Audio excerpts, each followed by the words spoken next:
Good evening to all of you my dear students. I am Akbar sir.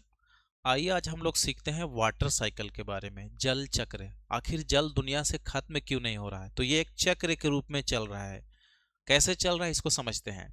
सबसे पहले हम लोग जानते हैं कि इस दुनिया में जो पानी है यानी जल चक्र जो है इसका एक और नाम है। तो इसका नाम क्या है? Hydrological cycle. याद रखिएगा, वाटर साइकिल का दूसरा नाम हाइड्रोलॉजिकल साइकिल। अब जल के बारे में थोड़ी सी हम आपको जानकारी दे देते हैं। जल क्या है? कहता है जल जो है पृथ्वी पर पाए जाने वाले सभी जीवों के लिए आवश्यक है। इसका उपयोग प्यास बुझाने में, सिंचाई करने में, घर की साफ सफाई करने में, खाना बनाने में, हर जगह इसका इस्तेमाल किया जाता है। आगे हम देखते हैं कि पानी जो है धरती पर कितना पानी मौजूद है इस पृथ्वी पर। तो इस पृथ्वी पर पानी जो है वो 71% है। इसीलिए इस पृथ्वी को हम नीला ग्रह या ब्लू प्लेनेट भी कहते हैं। आगे देखते हैं जो पानी है ये जब 71% है तो जमीन कितना है? तो जमीन है 29%। और ये 29% जो पानी है ये जो 29% आपका जो जमीन है, इसी जमीन पर जंगल भी है, पहाड़ भी है और रहने के लिए समतल जमीन भी है। तो कुल मिलाकर के पानी है 71% और आपका जो लैंड है, जमीन है, वो है 29%। आगे देखिएगा, ये पानी जो है, इस पानी को अगर हम देखें तो 71% पानी में कितना पानी खारा है और कितना पानी मीठा है। तो आप 71% मत देखिए, पूरा जितना भी धरती पर पानी है वो पूरे पानी को एक साथ ले लीजिए। और पूरे पानी को एक साथ लेंगे तो इस धरती पर 97% पानी, यानी पूरे पानी को, पृथ्वी को हटा करके पूरे पानी जितना है उसको ले लीजिए। 100% पानी में 97% जो पानी है वो महासागर में पाया जाता है और वो खारे पानी के रूप में पाया जाता है, जिसका हम डायरेक्टली कोई इस्तेमाल नहीं कर सकते हैं।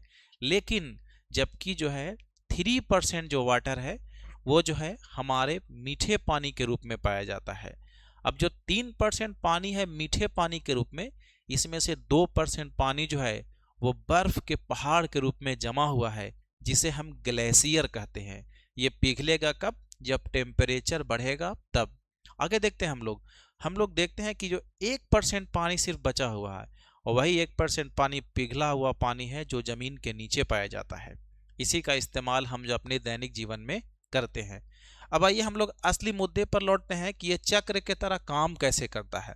तो सबसे पहले आप लोग देखिएगा कि जो है पानी जो है खारे पानी या मीठे पानी जो समुद्र में है या सागर में है या नदी या झील में है, जब सूर्य का तेज प्रकाश उन पर पड़ता है तो वो गर्म होकर के भाप की तरह ऊपर उठने लगता है।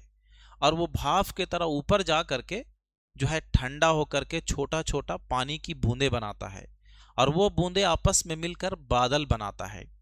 अब ये काम पेड़ पौधे भी करते हैं। पेड़ पौधे जो है पानी को मिट्टी से लेते हैं और पत्ती को के द्वारा भाप बना करके उसे वापस वायुमंडल में कर देते हैं। तो याद रखना है, जब सूर्य की प्रकाश से पानी गर्म होकर ऊपर जाएगा तो इसे बोलते हैं वाष्पीकरण। और जब पेड़ पौधे पानी को जमीन से लेके भाप बना करके ऊपर उड़ाएंगे तो इसको बोलते हैं वाष्पोत्सर्जन। दोनों में अंतर है। अब चाहे वाष्पीकरण हो चाहे वाष्पोत्सर्जन हो, दोनों में ही पानी भाप बन करके ऊपर जाता है। और जब ऊपर जाता है तो ऊपर जा करके वो ठंडा होकर के आपस में मिल करके धूल कण के साथ एक बादल बनाता है और उसके अंदर पानी जमा रहता है और वो इतना काफी भारी हो जाता है जो पानी को बादल रोक नहीं पाता है और वही जो है बूंद बूंद करके जमीन पर बरसने लगता है, जिसे हम वर्षा जल कहते हैं।